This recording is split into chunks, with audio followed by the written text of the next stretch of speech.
Nos acompaña en el set de los desayunos de 24 horas Carlos de la Torre, director del Instituto de Investigación Económica de la Universidad Católica del Ecuador. Buenos días y bienvenido a nuestro programa. Bueno, ¿cuál es su posición frente al incremento del encaje bancario del 2 al 5%? Hasta el momento las opiniones que he recogido es que es una medida que no tiene la más mínima explicación, justo en el momento en que estaban incrementando la solicitud de préstamos en los bancos, que era una situación que no se daba hace algunos meses, es cuando incrementan el encaje bancario y restringen esa posibilidad. Muchas gracias. Precisamente tiene que entenderse esta medida en el marco de cómo opera la economía ecuatoriana en dolarización. Es una medida de política monetaria precisamente dirigida a atender una situación en la que hay sobreliquidez de los bancos que se genera porque no están dando el suficiente crédito que deberían, que esa es su función.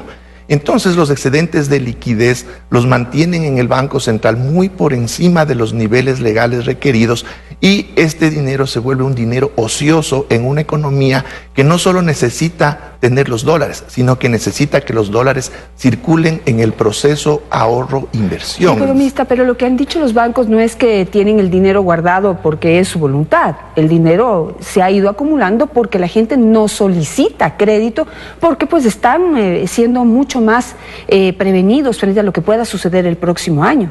Bueno, definitivamente va a ser difícil que se incremente la demanda de crédito cuando tenemos tasas de interés tremendamente elevadas y en dólares. Imagínense, para un crédito de consumo, tasas del 16%, para el microcrédito, tasas de 30% en dólares, cuando en Estados Unidos y en otras partes se tiene tasas que tienen valores de la tercera parte del Ecuador. Y por ejemplo, ¿no debió haber el Estado, no sé si es que eso es posible y si la ley lo permite, si usted nos ilustra, por favor, ¿no habría sido más coherente que el Estado entre a, no sé, a dialogar, a acordar con los bancos o por último a decretar que se brinden mejores condiciones para los créditos, se bajen los intereses y se abra mucha más esa posibilidad? Porque ahorita el hecho de haber retirado o incrementado el encaje bancario, lo que implica que tienen que poner más dinero en el Banco Central, lo que hace es restringir el crédito, por ende subir la tasa de interés seguramente. No es así. Esos recursos ya estaban en el Banco Central. Tenemos que tener en cuenta que el encaje legal que estaba vigente era del 2% de los depósitos del público y los niveles en los que se han mantenido hasta el día de hoy son del 7%, es decir, los bancos ya tenían esos recursos en el Banco Central, sino que hay que entender que esos recursos eran de libre disponibilidad de los bancos y eso implica que en cualquier momento pueden también retirar ese dinero. ¿Para qué pueden retirar los bancos ese dinero? Fundamentalmente para giros al exterior, es decir, para sacar el dinero del Ecuador o para abastecerse de dinero físico en una economía en la cual el dinero físico en dólares es costoso. ¿Y eso qué implica para el Banco Central? Implica movimientos muy fuertes de sus reservas internacionales que evidentemente afectan la operación externa de toda la economía. Entonces, de esta manera, esos recursos quedan en el Banco Central y el Banco Central, en su misión, que es la de recircular la liquidez en la economía, vendría a darles un uso eficiente en vez de que estén ahí ociosos debido a que la banca no está concediendo el nivel de crédito suficiente. Ahora, la posición en general que han tomado gran parte de los analistas económicos más conocidos del país y que son de distintas posiciones ideológicas, han manifestado que el temor que existe es que el encaje bancario no responda a razones técnicas como las que usted ha explicado, sino que más bien responda a la necesidad de liquidez que tiene el Estado, el gobierno en este momento, y que incrementen los préstamos del Banco Central al gobierno para poder financiar todos los gastos que hasta el momento no ha reducido y que sigue demandando dinero.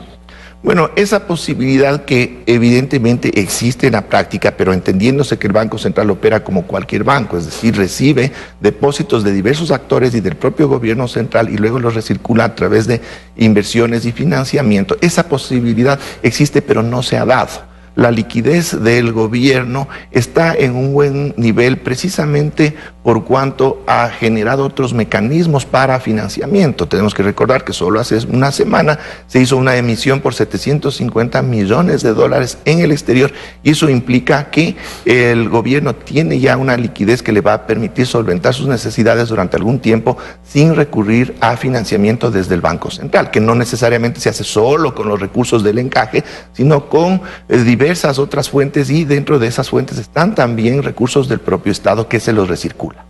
Ahora, usted justifica técnicamente que haya préstamos del Banco Central al gobierno por más de 4.000 millones de dólares y, digamos, el flujo de devolución, digamos, de paga no alcanzan los niveles de préstamo. ¿Eso técnicamente es adecuado? Tenemos que entender que el Banco Central del Ecuador es un verdadero banco, a diferencia de lo que pueden ser los bancos centrales en otros países donde sí se emite moneda propia. Entonces tenemos que entender que la función del Banco Central en una economía dolarizada, y no solo en el caso del Ecuador, tenemos caso de Panamá, en donde hay un banco que es un banco estatal, que es un banco de desarrollo, el Banco Nacional de Panamá, que opera no solo como un banco, sino como un banco de desarrollo y realiza este tipo de actividades precisamente con el propio gobierno. Entonces, ¿por qué no puede hacerse en el Ecuador cuando son mecanismos de utilización eficiente desde una perspectiva macroeconómica de recursos que de otra manera estarían ociosos? Entonces, si bien hay un financiamiento al gobierno, no hay problemas en ese repago, como sí se han dado en otras ocasiones, precisamente con el mismo Banco Central del Ecuador, como cuando se suscitó la crisis bancaria en el año 99. La banca en problemas acudió con los famosos bonos AGD y hasta el día de hoy no se han pagado, es decir, ahí sí se dio una situación de no pago. Pero la relación del Banco Central con el gobierno en términos del financiamiento es una relación normal, en términos adecuados, y se puede sostener en el tiempo. Pero está funcionando como un banco comercial, han dicho, y eso no es adecuado técnicamente. ¿Desde qué perspectiva? Porque eso tenemos que entender que el Banco Central del Ecuador no opera bajo los conceptos de una banca central, de una economía con moneda propia. Entonces, si es que queremos evaluar la operación del Banco Central desde esa perspectiva, evidentemente el Banco Central del Ecuador cumple otras funciones, pero tenemos que entender que la economía está dolarizada desde hace casi 17 años y la función del Banco Central es otra, ya no emite, y su operación se basa en un proceso de intermediación de recursos, no en un proceso de emisión de dinero.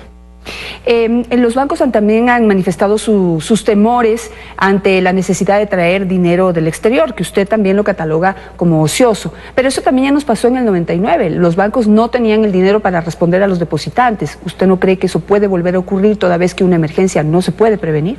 Bueno, en el año 99 el problema se dio precisamente porque hubo un muy mal manejo de los bancos. Acordémonos que no existía casi ningún tipo de supervisión bancaria, tenían los bancos los créditos vinculados, es decir, había una operación que era muy riesgosa ya desde años antes, precisamente porque la ley de instituciones del sistema financiero así lo permitía.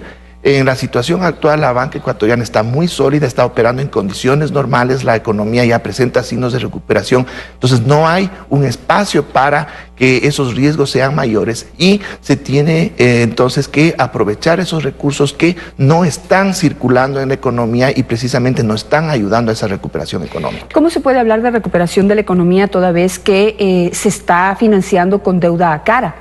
El mismo presidente de la República ha reconocido que ha adquirido deuda cara por la situación económica en la que se encuentra el país. Entonces, ¿cómo se puede hablar de una economía, digamos, saludable si estamos endeudados hasta el cuello y a altísimo costo? Bueno, ese nivel de endeudamiento hasta el cuello tendría que analizarse en términos relativos, no en términos absolutos. Tenemos un nivel de deuda ahora con la nueva forma de cálculo que no supera el 30% del PIB frente a otras economías de la región que, estando en una situación quizás mejor que la del Ecuador, tienen niveles de endeudamiento más alto.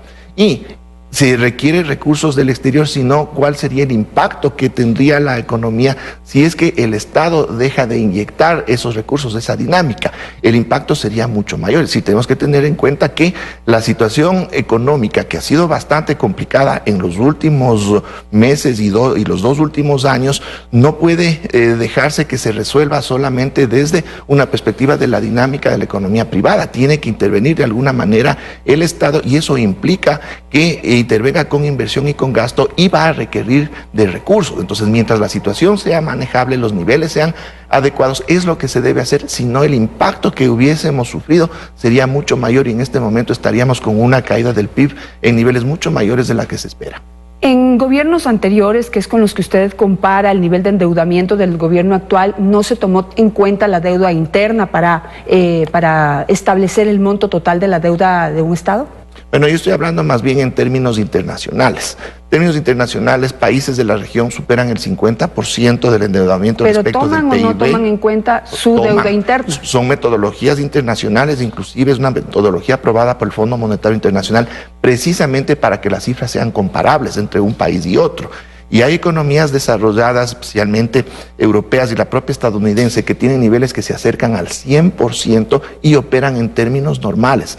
El asunto está en la sostenibilidad de esa deuda, en los plazos y los costos. Pero aquí en el Ecuador no se está tomando en cuenta la deuda interna. ¿De acuerdo a quién? Porque eso es un análisis técnico, no es una cuestión de opinión. De acuerdo al mismo gobierno. Ellos han dejado de lado la deuda interna y solamente están tomando en cuenta la deuda externa. Y ahí es donde establecen un 30% de endeudamiento, pero dejando de lado deuda que tienen que pagar.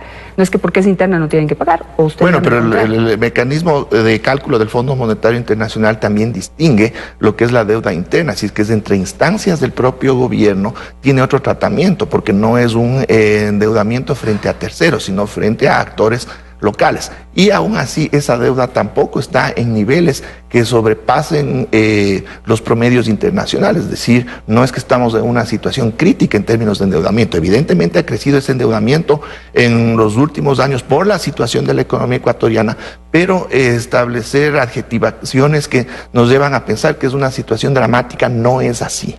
Pasemos al otro tema, es la ley de plusvalía, que ha causado, bueno, ya se ha dicho en varias ocasiones que realmente es un distractor de los temas que realmente deberíamos estar hablando, como son los niveles de corrupción en Petroecuador y los escándalos que siguen y siguen destapando y que cada día se acercan o se acercan por lo menos para cuestionar al vicepresidente de la República, que es candidato nuevamente. Pero, ¿qué opina usted de la propuesta que se está haciendo en cuanto a la llamada ley de plusvalía?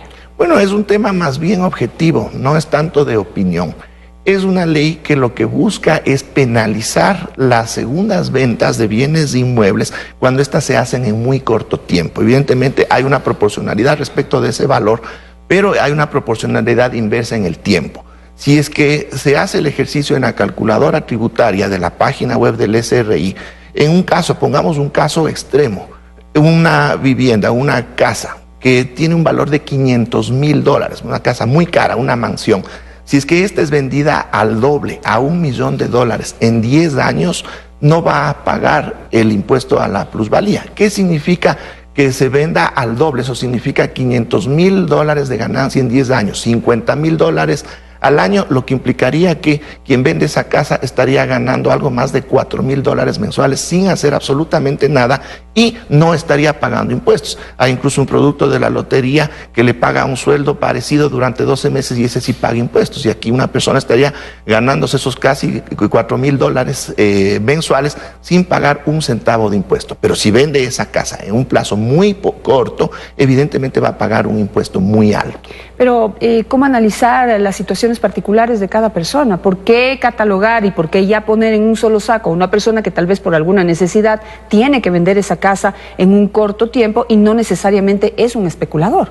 Bueno, precisamente si no se da esa situación, entonces el precio de la segunda o las siguientes ventas no superará los niveles que impliquen una ganancia adecuada, que inclusive está determinada en la fórmula con una tasa de interés elevadísima, que es la tasa de interés sobre la base de las tasas que se cobran en este país, que son tremendamente caras. Entonces hay que tener en cuenta que el efecto del impuesto se da precisamente cuando las diferencias de los precios son tremendamente elevadas, no cuando se da en términos normales de mercado. Pero ese precio no lo puede poner ni el especulador, ese precio lo pone el mercado. Entonces, si uno compra una casa hoy y al año el mercado le pone un precio mucho más alto, duplica su precio, es el mercado, no es la persona el que pone el precio. Si tiene la necesidad de vender, pues ahí está el precio, ¿ya qué puede hacer? No, pero el mercado responde a las circunstancias que se dan en el entorno de oferta y demanda. El mercado no es el que pone pone los precios, sino el mercado es el que se adecua a las condiciones que se dan de oferta y demanda y pone el precio. Y estamos fijándonos solo desde el lado de la oferta. ¿Qué pasa desde el lado de la demanda? ¿Quién va a comprar estos bienes inmuebles? Pongamos el caso de los constructores. Los constructores, cuando construyen y venden viviendas, por ejemplo, es la primera venta, es decir, a ellos no les afecta en su ganancia cuando ellos venden, pero cuando se compran los terrenos, especialmente en estos últimos años que ha habido un boom inmobiliario y evidentemente el mercado ha propiciado un crecimiento en los precios de los terrenos, cuando se dan estos factores especulativos, eso sí encarece la construcción y encarece la vivienda. Entonces, en este sentido, desde la perspectiva de quien compra estos bienes raíces, sí se va a generar una ventaja, y si es que es para el caso de la construcción, se está generando una ventaja en términos de que no se va a trasladar precios exagerados al comprador final, que normalmente lo compra para vivir en ese predio.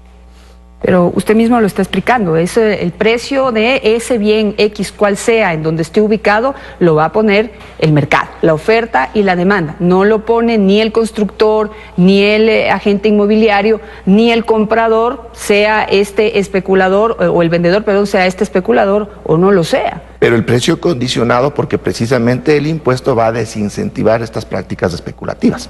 Pero ¿por qué está dando por hecho que va a haber especulación? Eso es lo que no se explica.